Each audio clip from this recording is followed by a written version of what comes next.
നമസ്കാരം. നമ്മുടെ ചാനലിന് 1000 ഫോളോവേഴ്സ് ആയ ഒരു സന്തോഷമാണ് നിങ്ങളെല്ലാവരും അറിയിക്കുന്നത്. അപ്പോൾ ഇതുവരെ നമുക്ക് സപ്പോർട്ട് ചെയ്ത എല്ലാവർക്കും ഉള്ളൊരു നന്ദിയായിട്ടാണ് നമ്മളിതിനെ ഈ ഒരു വീഡിയോ നിങ്ങൾക്ക് മുമ്പിൽ സമർപ്പിക്കുന്നത്. നമ്മൾ ആദ്യമൊക്കെ തുടങ്ങിയ സമയത്ത് എല്ലാവരും പറഞ്ഞിട്ടുണ്ടായിരുന്നു, ഇതിപ്പോൾ അങ്ങനെ ചെയ്താൽ കിട്ടത്തില്ല, ഇങ്ങനെയൊക്കെ ചെയ്താൽ കിട്ടത്തില്ല, നമ്മൾ ഒരുപാട് വീഡിയോകൾ ചെയ്താൽ പാടാണ് എന്നൊക്കെ പറഞ്ഞിട്ടുണ്ടായിരുന്നു. പക്ഷേ ഞാൻ ഈ 1000 ഫോളോവേഴ്സിനെ ആക്കിയെടുക്കുവാൻ ഞാൻ ചെയ്ത ഒരു ടിപ്പാണ് നിങ്ങളുടെ പറയുന്നത്. ഞാൻ മാക്സിമം വീഡിയോകൾ റീൽ രൂപത്തിൽ വീഡിയോ കുറച്ചും ഷോർട്സാണ് ഞാൻ കൂടുതലായിട്ട് ചെയ്തത്. ഷോർട്സ് ഞാൻ ഒരുപാട് ഷോർട്സ് ഡെയിലി 5, 6, 7, 8 ഷോർട്സ് ഓരോ ദിവസവും ഞാൻ ഇങ്ങനെ യൂട്യൂബിൽ ചെയ്തുകൊണ്ടിരുന്നു.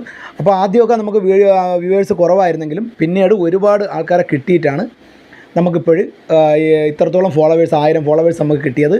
അപ്പം നമുക്ക് വേണ്ടി സപ്പോർട്ട് ചെയ്ത എല്ലാവർക്കും നമ്മൾ നന്ദി അറിയിക്കുകയാണ്. അപ്പോൾ നിങ്ങളും ചാനലൊക്കെ ഉള്ള ആൾക്കാരെല്ലാവരും ചെയ്യേണ്ടതെന്ന് പറഞ്ഞാൽ മാക്സിമം വീഡിയോകൾ ചെയ്യുക. എൻ്റെ അനുഭവത്തിൽ നിന്ന് ഞാൻ പറയുന്നതാണ്, നമ്മൾ മാക്സിമം വീഡിയോകൾ ചെയ്യുക. വീഡിയോകൾ ചെയ്ത് കഴിഞ്ഞാൽ നമുക്ക് ആദ്യം കുറച്ച് വ്യൂവേഴ്സ് കുറവാണെങ്കിലും പിന്നീട് നമുക്ക് വ്യൂവേഴ്സ് കിട്ടും. ഞാൻ ആദ്യകാലത്ത് 1, 2 വീഡിയോകളാണ് ഒരാഴ്ചയിൽ ഒരു ദിവസം ചെയ്തുകൊണ്ടിരുന്നത്. ഞാൻ ആദ്യം ദിവസങ്ങളിൽ 3 വീഡിയോ വെച്ച് ചെയ്തതിന് ശേഷം പിന്നെ എനിക്ക് മനസ്സിലായി നമുക്ക് വാച്ച് അവർ ഒന്നും കൂടുന്നില്ല. അപ്പോൾ നമ്മൾ ഷോർട്സാണ് മാക്സിമം ചെയ്യുക. ഷോർട്സ് കാണാൻ ആൾക്കാരുമുണ്ട്.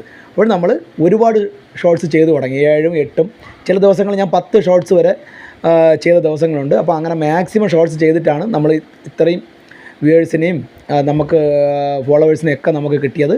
അപ്പോൾ നമ്മളെ 1K ഫോളോവേഴ്സ് ആയ ഒരു സന്തോഷം നിങ്ങളെല്ലാവരും ഒരു പങ്കുവയ്ക്കുകയാണ്. അപ്പോൾ ഇതുവരെ സപ്പോർട്ട് ചെയ്ത എല്ലാ പേർക്കും നമ്മൾ നന്ദി അറിയിക്കുകയാണ്. അപ്പോൾ നിങ്ങളെല്ലാവരും ഇങ്ങനെ വീഡിയോകളൊക്കെ ചെയ്യുമ്പോഴത്തേക്ക് മാക്സിമം വീഡിയോകൾ ചെയ്യുക. നമ്മൾ മാക്സിമം കണ്ടൻറ്റ് ഉള്ള വീഡിയോകൾ തന്നെ ചെയ്യാൻ ശ്രമിക്കുക. ഞാനും അങ്ങനെ ചെടിയുടെ ഒരു കടയൊക്കെ ഉള്ളത് കൊണ്ട് നമ്മൾ അങ്ങനെയുള്ളൊരു വീഡിയോ ആണ് കൂടുതലും ചെയ്തത്. ഇതിൻ്റെ കൂട്ടത്തിൽ കുറച്ച് ഭക്തിയുടെ വീഡിയോകളും നമ്മൾ ചെയ്തിട്ടുണ്ട്. അപ്പോൾ എല്ലാവരും നമ്മളെ സപ്പോർട്ട് ചെയ്തിട്ടുണ്ട്. നല്ല രീതിയിൽ എല്ലാ വ്യൂവേഴ്സും നമ്മളെ സപ്പോർട്ട് ചെയ്തിട്ടുണ്ട്. അപ്പോൾ സപ്പോർട്ട് ചെയ്ത എല്ലാവർക്കുള്ള നന്ദി നമ്മൾ അറിയിക്കുകയാണ്. അപ്പോൾ നിങ്ങളെല്ലാവരും ഇതുപോലെ നിറച്ച് വീഡിയോകൾ ചെയ്ത് നന്നാവുക.